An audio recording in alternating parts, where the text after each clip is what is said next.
সামাজিক সুরক্ষা খাতের মোট বরাদ্দের ৬০% বেশি খরচ হচ্ছে পেনশন, কৃষি খাতে ভর্তুকি আর সঞ্চয়পত্রের সুদ পরিশোধে।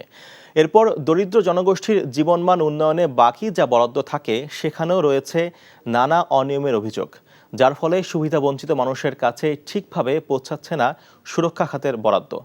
বিশেষজ্ঞরা বলছেন, চড়া মূল্যস্ফীতির এই সময়ে দরিদ্র মানুষের খাদ্য নিরাপত্তা নিশ্চিত করাটা এখন বড় চ্যালেঞ্জ। এক্ষেত্রে রেশনিং ব্যবস্থা চালু করারও পরামর্শ তাদের। জুনায়েদ আল হাবিবের রিপোর্ট।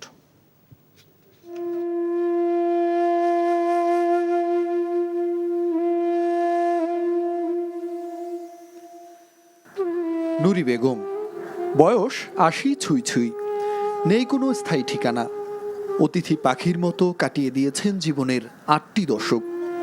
এখন ঠিকানা টঙ্গীর তুরাকপাড়ের ছোট্ট এই খুপড়িটি।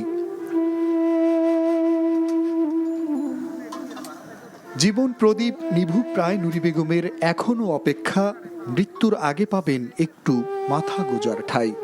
এই যে ভাঙিয়ে দিব 2 দিন পরে, এই উহুনে থাকুন, এই রাস্তায় থাকুন, উহুনে থাকুন, কই যাম। আমাকে একটা দিত সবার বাড়ি ঘর, তে শান্তি থাকতাম, ভালো একটা বাড়িতে থাকতাম, একটু ফ্যানের তলে থাকতাম।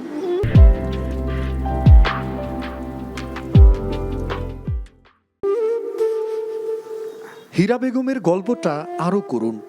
স্বামীকে হারিয়ে প্রতিবন্ধী সন্তান নিয়ে জীবন যুদ্ধে লড়ে যাচ্ছেন 2 যুগেরও বেশি সময় ধরে। খালি তোমাকে কাঠ বানাই দিব, প্রতিবন্ধীর কাঠ খেয়ে দেবো, কেউ দেয় না। উনি নিজে আনতে পেলে খাই, না খাইয়া থাকি, কে জিজ্ঞাসা করে না। পিছিয়ে পড়ায় মানুষগুলোর জীবনের গল্প ভিন্ন হলেও না পাওয়ার হিসেবটা অভিন্নই।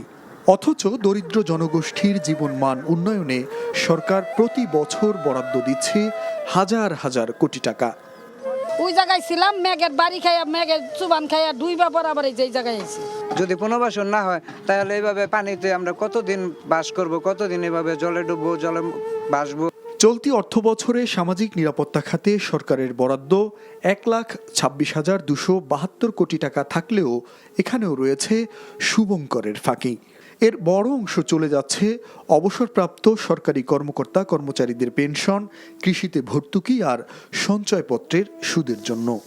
মূল্যস্ফীতির জাতাকলে পিষ্ট নিম্ন আয়ের মানুষের দুর্ভোগ কমাতে বরাদ্দ বাড়ানোর পাশাপাশি রেশনিং ব্যবস্থা চালু করার কথা বলছেন বিশেষজ্ঞরা।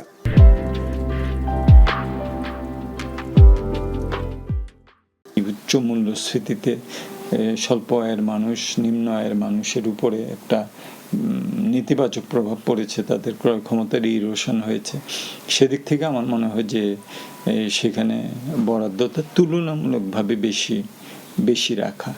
পরিকল্পনা কমিশনের তথ্য বলছে, সামাজিক সুরক্ষা খাতে সুবিধা পাচ্ছেন দেশের মোট জনগোষ্ঠীর 1/3 বেশি মানুষ। অথচ দেশে দরিদ্র মানুষের সংখ্যা 18%, যার মধ্যে অতি দরিদ্র মাত্র 6.5%। তাই বাড়তি সুবিধাভোগীদের নিয়ে যেমন প্রশ্ন উঠেছে, একই সঙ্গে এর সঠিক বিতরণ ও স্বচ্ছতা নিয়েও রয়েছে নানা অনিয়মের অভিযোগ। বিশেষজ্ঞরা বলছেন, শুধু বরাদ্দ বাড়ানো নয়, এর বিতরণ ও বন্টনে আনতে হবে স্বচ্ছতা, নিশ্চিত করতে হবে জবাবদিহিতা। জুনায়েদ আল হাবিব, NTV নিউজ, ঢাকা।